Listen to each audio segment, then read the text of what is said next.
Hello, and welcome back for another joint discussion about books for the Moraine Reads Project.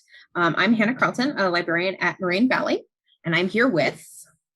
I am Dewitt Scott, Student Success Specialist and a Student Success Censor at Moraine Valley Community College.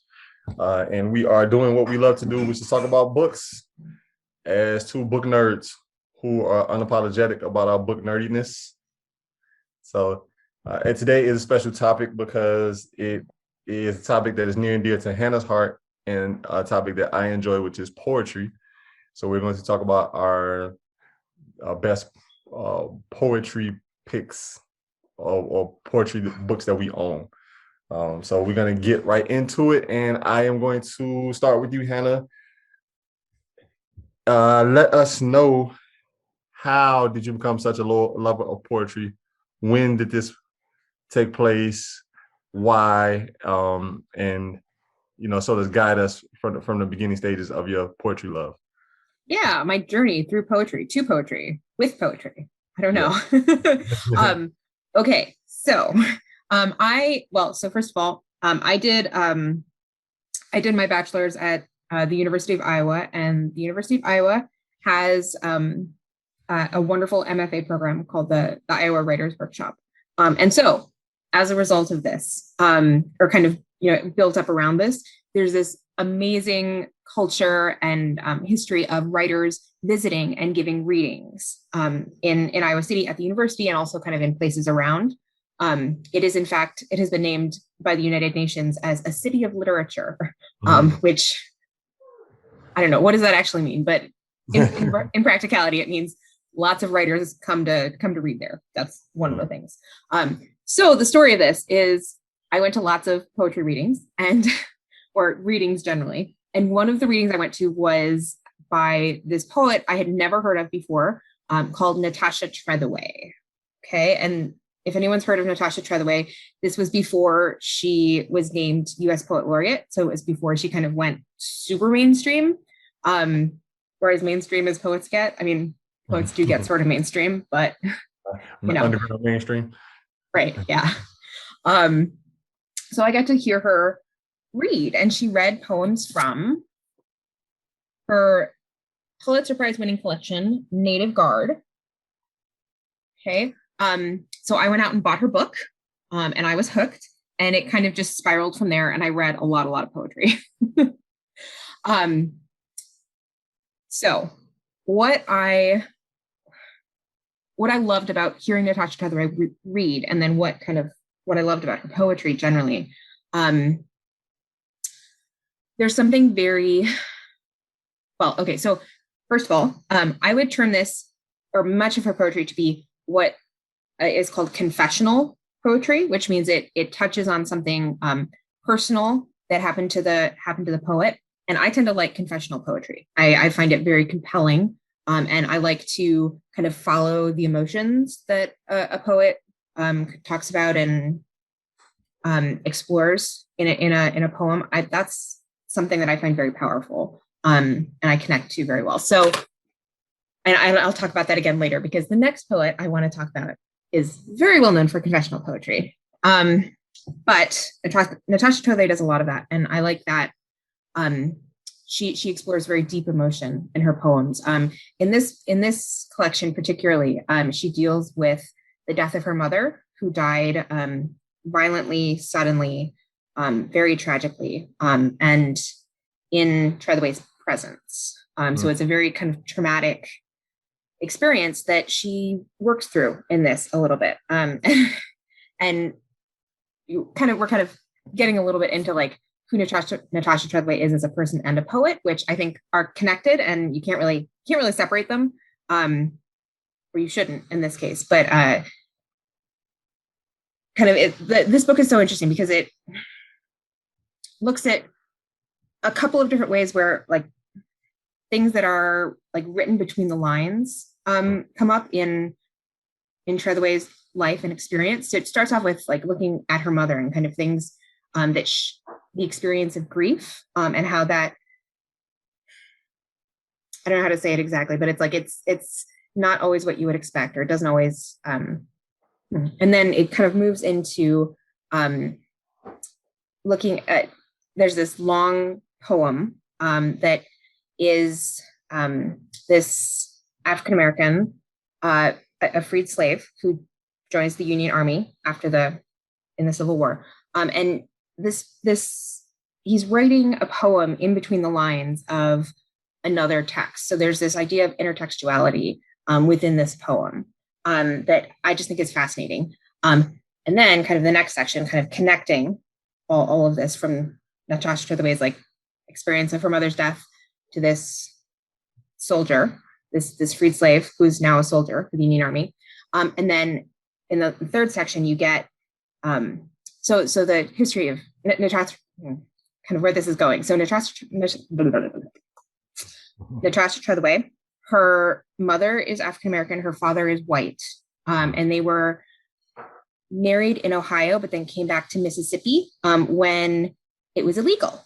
And then Natasha Trethewey was born. So there's this wonderful line in one of the poems in the third section that says, like, it's like the state that made a crime of me, right? Talking about growing up in Mississippi and being of mixed race and kind of this being in two worlds and between lines. And there's this very like exploring spaces between things. Okay, so I love this book. I think it's complicated emotionally and also like technically the poems are so interesting. There's this one, I don't know if people are familiar with the poetic form, the villanelle, but it's like Dylan Thomas's do not go quietly into the good night or dark. Okay. I'm not showing myself very well here and remembering. I can't quote poetry off the top of my head, basically. Not many of us can. No, but so that, villanelle has lines that repeat throughout. And one of the poems in here, I think it's called Myth. So the first half of the poem goes this way, and then the second half of the poem like mirrors, the lines repeat, but in mirror going the other way. And it's the coolest thing, and it works so well. And it's like, oh, how did you do that? So like almost like from the way I think of it, that like the reflection of a pond when you like. Yeah. So if it was like, it's like ABC and then CBA, except it's longer than that. There are like 10 lines. Okay. Yeah. So it's this like riff on a classical form of villanelle, and also just like cool. Oh, I'm sorry. There's a lawnmower in the background, so we'll just have to deal with that for a minute. I actually don't hear it. I don't hear it. So. Oh, okay, that's good. But yeah, so just technically, emotionally, and then I think also Natasha Trethewey is very elegant. Like her poetry is like clear. There's a kind of a crystalline quality to it that's, I don't know. I love everything about her poetry. It's fantastic. Okay, so I just talked for like 10 minutes about why I love this book and all the different things, and I haven't even said everything that I love about it. So, well, okay. So you said you got introduced to that as an undergrad at U of Iowa. Yeah. Or do they call it U of I in Iowa? They don't call it U of I, actually, or okay. I never did. I always called it Iowa. Okay. So at Iowa, that's when you got introduced, and you sort of started to like grow this affinity for poetry. Yeah, and so part of that was I went and I took a bunch of poetry classes too, and that actually kind of leads to the next one that I was going to talk a little bit about. But Sylvia Platt's Ariel has always been something that I come back to. And again, like Sylvia Platt is known for confessional poetry. She, and I've always been very interested in the idea of kind of the intersection of poetry and feminism. And I think that confessional poetry does that, because it's taking, the emotional experience and the lived experience of women and putting it on the page and exploring it in depth and giving it, and I guess making it beautiful too, because I think poetry is often beautiful. And there's this thing where it's like, or another thing that I like about it is like, it is spoken, right? Poetry is meant to be spoken and said aloud, and it's a way to bring things that are internal or often unspoken out into the world and make them known. But I've always, as Sylvia Plath is such an interesting character too. And the way we know her is so interesting. Like, so this is actually, this is like a copy of the original manuscript of Ariel.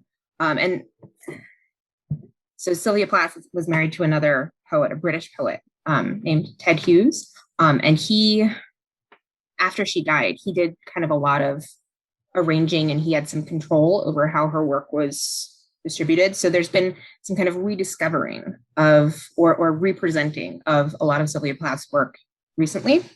Although I think that it's interesting. There are like, I want to say that some of her papers are still like, they're in an archive somewhere, and they're not going to be opened for another like 20 years or something like that, because people do that. Like they put things in archives and say, don't open this until 50 years after my death. And archives are just kind of like, okay, sure. We'll honor your wishes. Yes. Even though people really want to see them, but yeah. Yeah, I guess I like, looking at like Sylvia Plath and Natasha Trethewey. I think they're both, like female poets who have a story to tell, and they choose, and they use poetry to do that. And that's what I like. I like storytelling through poetry, and appreciate kind of the intersection of the storytelling, the form, and then also just beauty in the language. That's kind of that's my Venn diagram of why poetry speaks to me. Why poetry is cool to you. Right.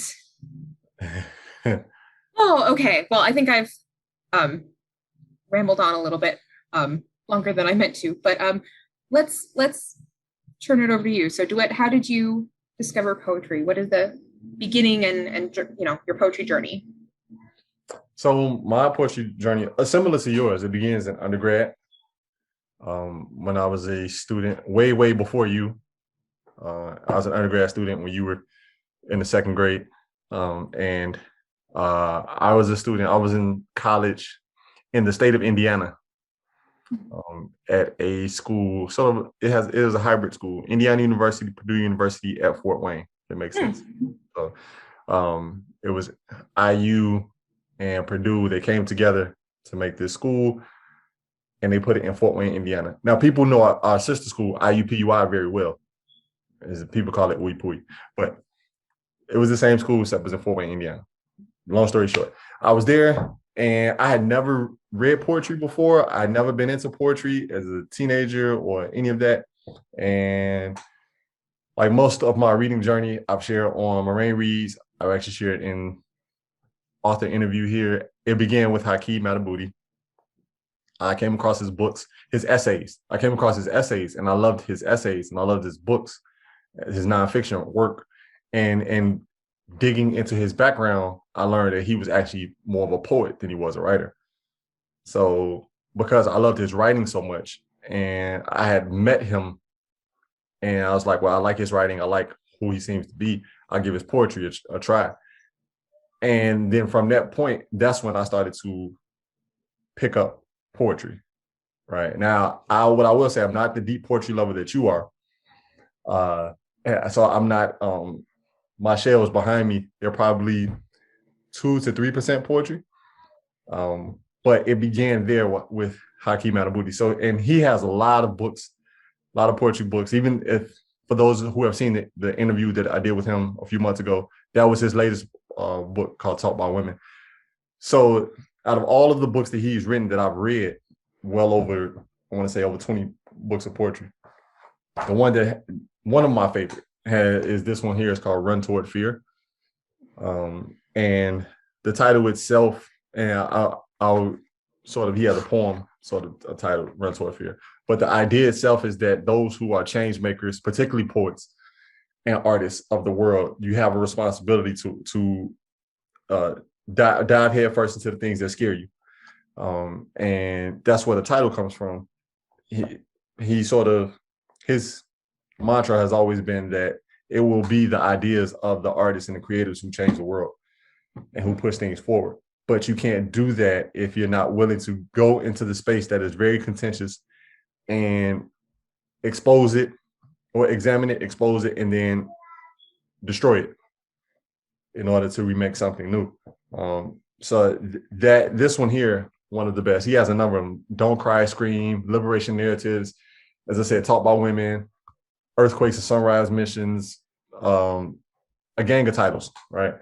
This one is really dope because at the very end, he has what's called a poet's handbook, right? And the poet's handbook is 40 rules for people who would like to become poets, right? He puts that in the back here, starting on this page, and every single,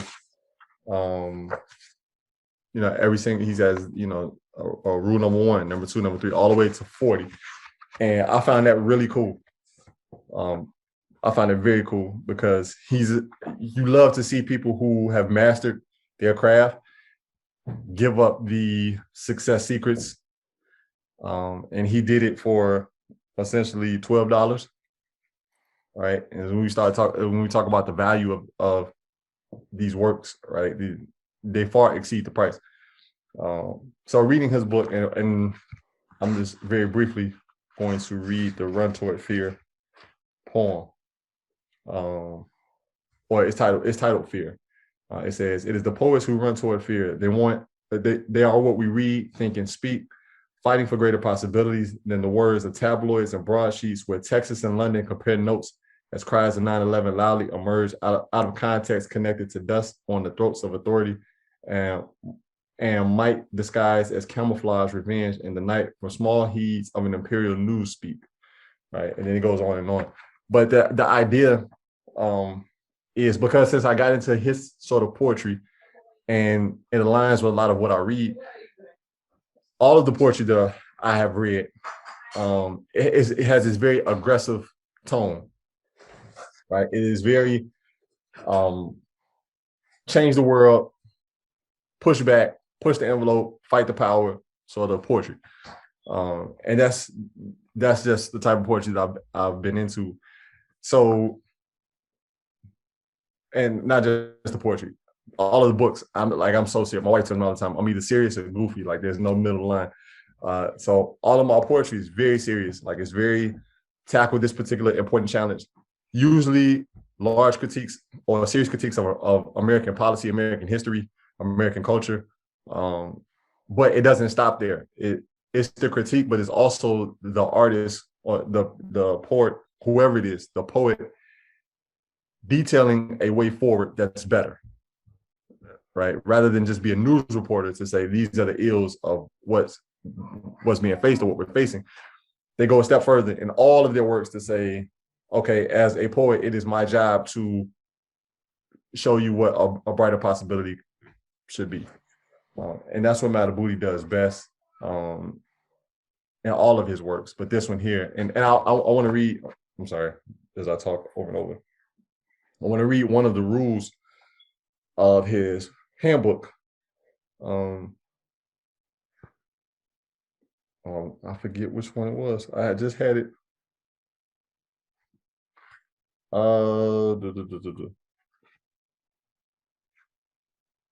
Okay, I forget which one it is, but I'll read this one because I'm on here with you, and I think this one is cool because you're cool and this is cool. So, rule number 21 in the Poet's Handbook: keep an active library card.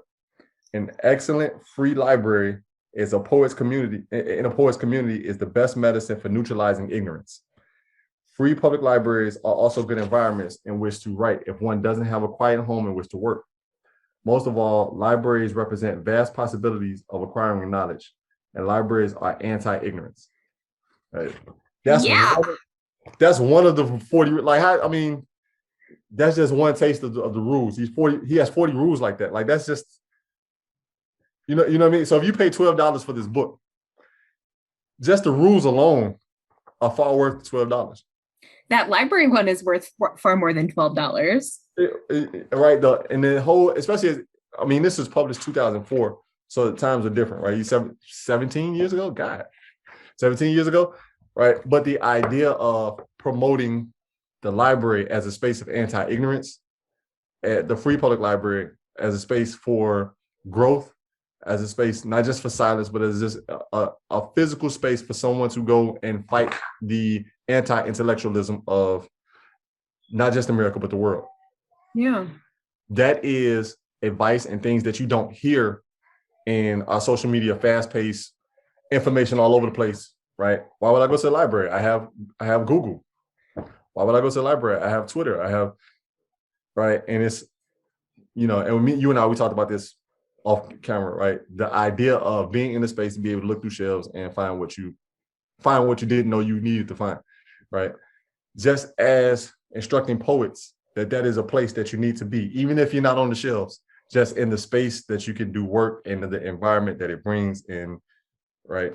But that is just a small window of how much power is packed into this book. So I just like, you know, using the word possibilities to describe libraries, like that's how I think about libraries. Like that's one of the reasons I am a librarian, because I think of libraries in that way, or that, you know, in the ideal, a library should be a place of possibility.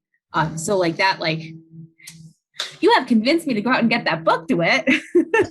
It is a must.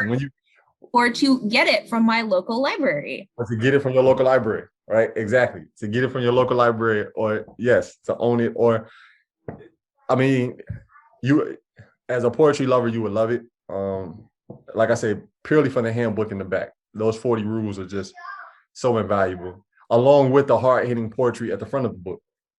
I'm always fascinated to hear poets talk about their process and about, you know, the kinds of things that are important to them in the way they work. And part of that is because I cannot write poetry. I try, but it's like, it's not, you know, it doesn't really work, or it hasn't yet. Yeah. I don't know that I would give up trying, you know, sporadically, but it always just the way that I always find that like poets approach things a little bit differently. It's like a little like from the side, maybe sometimes, or, you know, and it's always inspiring and fascinating to hear about that. Yes. And I agree. The mind of the poet is never linear, right? It's never rigid, which is what you love. Yeah. But that was my intro to poetry through Malabuti, and that was one of his books, one of his best in my opinion. But I want to see what other works you have that sort of excite you when it comes to poetry. Okay. So not not something that I like read early on that was foundational, but I think that if you're gonna like go and read poetry to read poetry, I think that everyone should read a little bit of Rilke. Rainer Maria Rilke was an Austrian poet, kind of early 20th century. And he's a very tragic figure. He died young. And he wrote this, his reputation is a little bit like Keats, I think, like died young, but wrote beautiful, mystical, just like, you know, changing poetry. Like to read it is an experience, is almost a mystical experience. And so this is a collection of two that I got of two of his most kind of best known works, the Do We Know Elegies. Do we know elegies? There we go. And then Sonnets to Orpheus. And I think the elegies are, there's a really sad story behind the elegies of a child dying, and Rilke wrote these for the child's mother. And there's a lot of, but they're not like, they're hopeful. They're sad and kind of acknowledge the, you know, the death of a child is something that you're never going to get over. And it's something that's never going to be better. But but there are things in the world that can still be good and still be beautiful, even through that kind of pain and loss. So it's a very they're not happy day poems, but they're like curl up and read them when it's raining and just be a little bit melancholy kind of poems. But they're needed because they resonate and connect with someone. Yeah. And you know, at different times. I think it's also, that's another one of the reasons that I appreciate, like, you know, poetry that explores emotion so much. It's like at a certain point of your life, or it's, you know, at anyone's life, it's like, it's so helpful to know that someone else felt something like this, or, you know, other, you know, and it can help to, and it can help you to name and to understand yourself better, to read about other people's experience in this way. Yes. Yeah. I totally agree. Yeah. I'm also a nerd, and I read them in the original German, and then I try to translate them myself because I don't know. I'm a nerd and it's fun. And also you speak German or you study German? I read German. I don't really speak it anymore because I have not practiced in a very long time, but I try to keep my reading up. So, and yeah, I don't know. It's like, there's also the thing of like translating poetry is like way harder than just like translating regular language. And it's an interesting challenge. I don't think I do it very well, but it's interesting to compare what I say to what the actual, like, the good translator who got paid to do it did.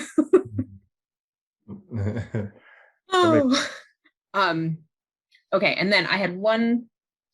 Okay, I put something down on top of it before that, but I have one other thing I wanted to kind of mention, and I won't go too much in depth with this, but this is a more recent Olio by Tahimba Jax, and this also won a Pulitzer Prize, and I think it is well deserved. But okay, so this is a really interesting book because it follows characters. So Jess is looking at it's like an African American variety show from like the Reconstruction era ish. Okay. And I want to say that this is based on like real people, or like his characters are like not actually real people, but based on real people. But they're fascinating. It's like you get twins, you get the kinds of people who would show up as like, I don't know, like sideshow kind of things, like in old school sideshows. But so it's explored through characters, which that's always an interesting thing in poetry, because usually you see characters in novels and things like that, but characters in poetry, it totally happens. And this is a particularly interesting and well done example, I think. But the other cool thing about this book, other than being really good poetry, interesting subject, it is also art as well as poetry. He does like interesting visual presentations of the poetry. And then like, it's just beautiful. It's a beautiful piece of work in your hands. Yeah. And it does think like, he does things like, you know, like fold out lists, and it's really interesting. I had this great conversation. You can only understand this book if you like physically touch it and like read it with and actually like do everything you're supposed to do with it. Joe Malarkey, another one of our wonderful librarians, recommended this book to me, and after I was done with it, I went back to him and I'm like, how did they make this book? And he was like, I have no idea. I would not want to be the editor for that book. So that's kind of where it is, but it's a really fun experience to read. Yeah, I mean, I've never seen a book like that. I've never seen so much creativity sort of, you know, wrapped in such a unique way. It's like pushing the box of like, what's a book, right? What's poetry in a book? It's like, it's saying, let's let's push the boundaries a little bit and rethink, like visually and physically, what this is. Mm-hmm. Yeah, and you love that, like, because it's one of those things that they're rethinking about how to deliver the book or how to create the book. That's one of those things that you didn't know you needed as a reader until you saw it. And I think it's so important because or it's a vital question, like right now. I think because so many more books and so much more reading is going digital, it's like, what is still vital in reading a print book? And there's research that says that the way we comprehend texts is different on paper versus digitally. But I feel like that's another thing this book does. It kind of reiterates the urgency of words on a physical page. I don't know. That's maybe I'm stretching a little bit with that, but no. I mean, it seems like a wonderful piece of work. And I find it interesting. You said Joe, which I know Joe very well. He's a good guy. So Joe recommended it to you. Yeah. Did he lend it to you, or he just? This is actually Moraine Valley Library's copy, so I will return it tomorrow, and okay. Anyone who wants can go and check it out from the library. Okay. Oh, yeah. I mean, the benefits of the library, right? A little shout out. I think a lot of this is down to Joe, because Joe is a poetry reader and very good at and also a great librarian. Well, and also our collection librarian. So it's but Moraine Valley has an awesome poetry collection. Like, for a library of our size, it is excellent, truly excellent. I am like, yeah. Yes. It's like, yeah. Well, shout out to Joe and the entire library team.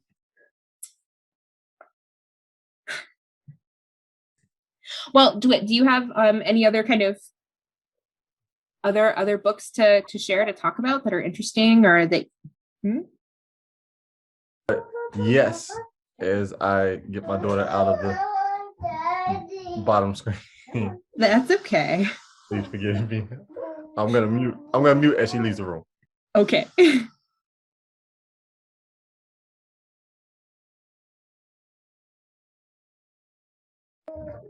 Yes. So, another work that I really took to when I read it, it's a book. It's called Committed to Breathing. And it falls right in line with what I was saying before about the sort of poetry that I read, as far as being aggressive and very critical of society overall. It's written by Tony Medina, and much of it, again, it's very aggressive, it's very straightforward, hard-hitting, and just it resonated with me. I believe I read this in 2008-ish.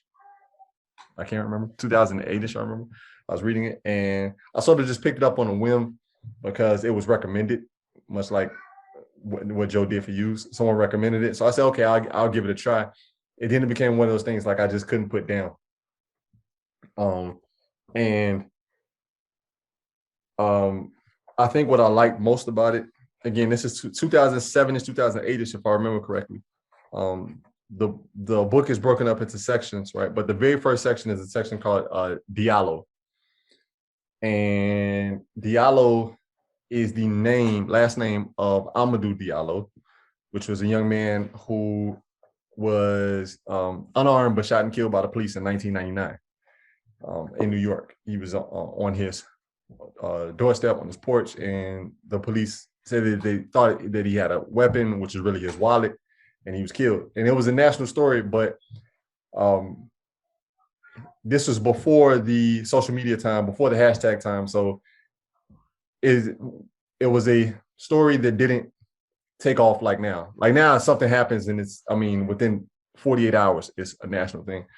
And the Diallo section, he just talks, every poem just sort of addresses the idea of unarmed Black people being a threat in some way, right? And because it's art, it's artwork, and it's poetry, the narrative in the poems are exaggerated, right? So, he says things like, oh, this guy has a bottle of juice and the police shot him 472 times. And, they went to trial and the judge said, oh, well, I don't see what was wrong. Like, it's very exaggerated, but the point is driven home. So what makes it so interesting is that now, as we move forward 20 some odd years since, and with social media now, everything, we start to see these things sort of happening all the time in real time.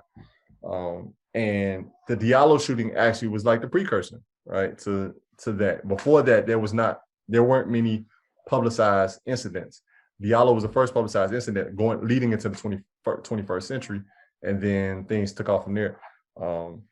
So much of his writing, much of his poetry in here is very, very straightforward, and very aggressive. But it's one of those that I just couldn't put down because, again, it's critical, but it also has poems that show the way what should be.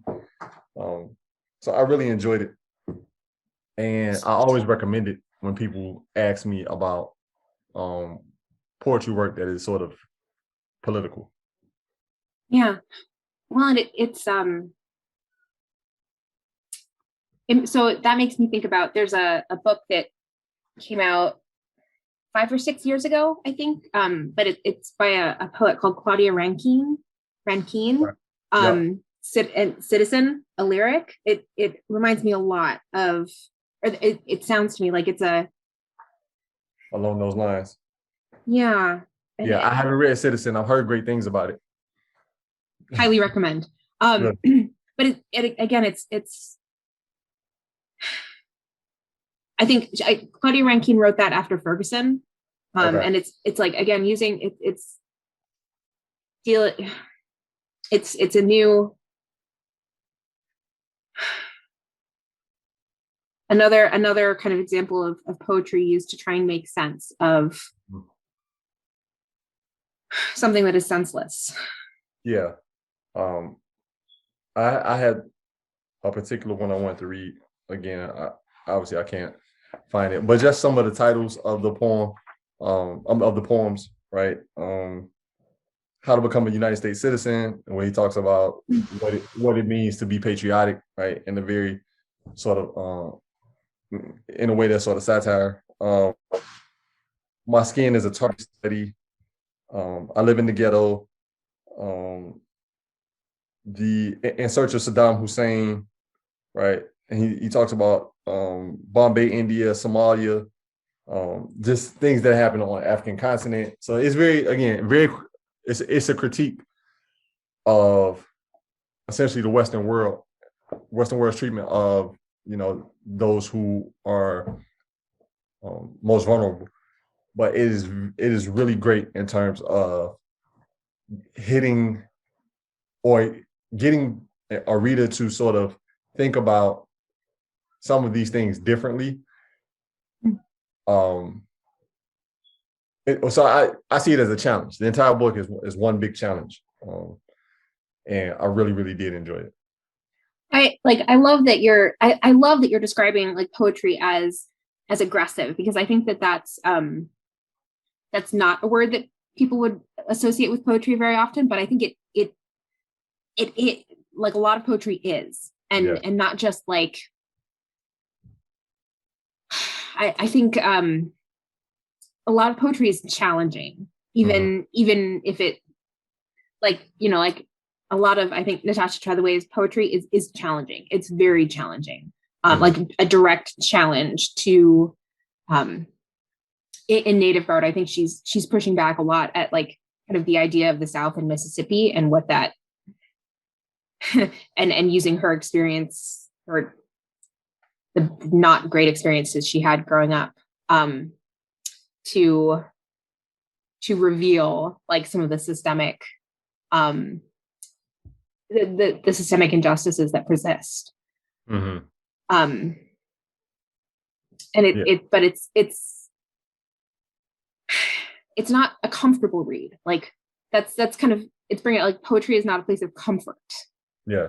That's it. It should be uncomfortable, and it'll be other things. It'll be beautiful. It'll be lyrical. It'll be other things. But yeah, and I think the more ways we can find to accurately describe poetry, the more readers we'll bring into. I mean, because like most things, poetry has this unfair portrayal as being something that's very like fluffy and. Well, for a long time, it was the realm of white dudes. Yeah. And that's Yeah. like, Yeah. that is no longer the case. And, I celebrate that. I think it's the best thing that ever happened to poetry. Yeah. Yeah.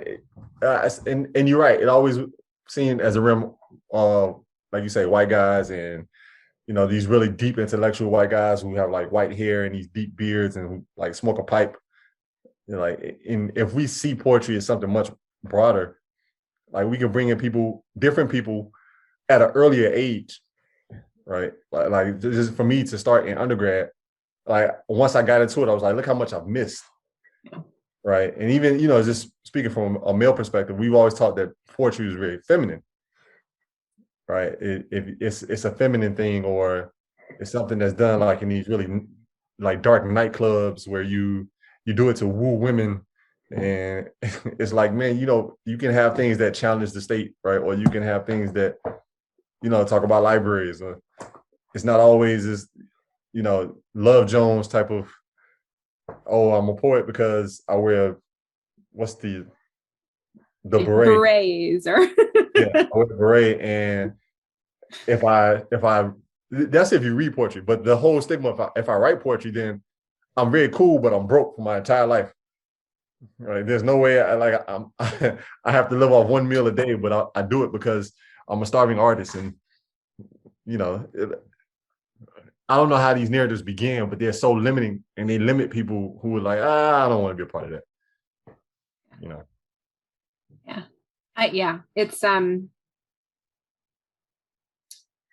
I think in a lot of ways, like poetry, like poetry became an academic kind of thing. It's like it's become the realm of the academic, or like the romantic, kind of like you were saying. And if you don't, the poetry that doesn't fit into those categories doesn't get as much attention. Exactly. Yeah. I don't know. I feel like it's like, I think that like spoken word poetry is one of the best things that's happened like ever. And also I'm kind of like, I'm new to it, but I'm starting to explore a little bit more like the whole, like the Instagram poet kind of phenomenon. Like, if you think about like Rupi Kaur, she's actually pretty great. And her poems are like, the fact that they're short doesn't mean that they're not good poems. Yes. Yeah. It's like you can have 13 words and it can be life-changing, and it can be like a revolutionary use of language, and it can explore deep themes and a powerful impact. Like, exactly. And having poetry that's meant to be shared on Instagram doesn't mean that, it has to be like twice as visually stimulating or visually arresting as like, like if you like a Shakespeare sonnet, it's probably more like visually interesting than that. It has to be. Yes. And that's a cool thing. That's a cool aspect of poetry that doesn't get talked about a lot. Like the way words look on the page. That's okay. It's a very postmodern way to think about it. Like the actual visual appearance of words on the page. Yeah, but so necessary. Yeah. It's so necessary for people who, who would like to see something more aesthetically pleasing than just a block on a sheet of page, like on a sheet of paper. You don't know who would be attracted to that, who would now pick it up and now never put it down. Right? That's so important. Yeah. It's like, they're like the foundation of poetry is putting words together in a way that means something more than the words do like on their own, right? I guess that's the point of writing, but the point of poetry specifically, it's like definitely it's more than the sum of its parts, and yes. Adding a visual aspect just enhances that. It's again just more than the sum of its parts. Yes indeed. Yeah.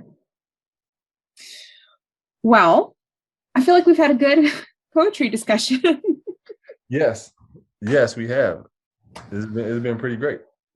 Okay. Well, I guess we will sign off then. Again, I'm Hannah, librarian at Moraine Valley, and I guess I encourage you to come and check out poetry from the library. Yes, and I'm Dewitt Scott, student success specialist. And much like Hannah, I encourage you to check out poetry from the library. Use the library because it is the space where you can be who you are and you can dream about who you want to be. So it is a place of possibilities. Yes, place of possibility, grand possibilities, yes. Okay.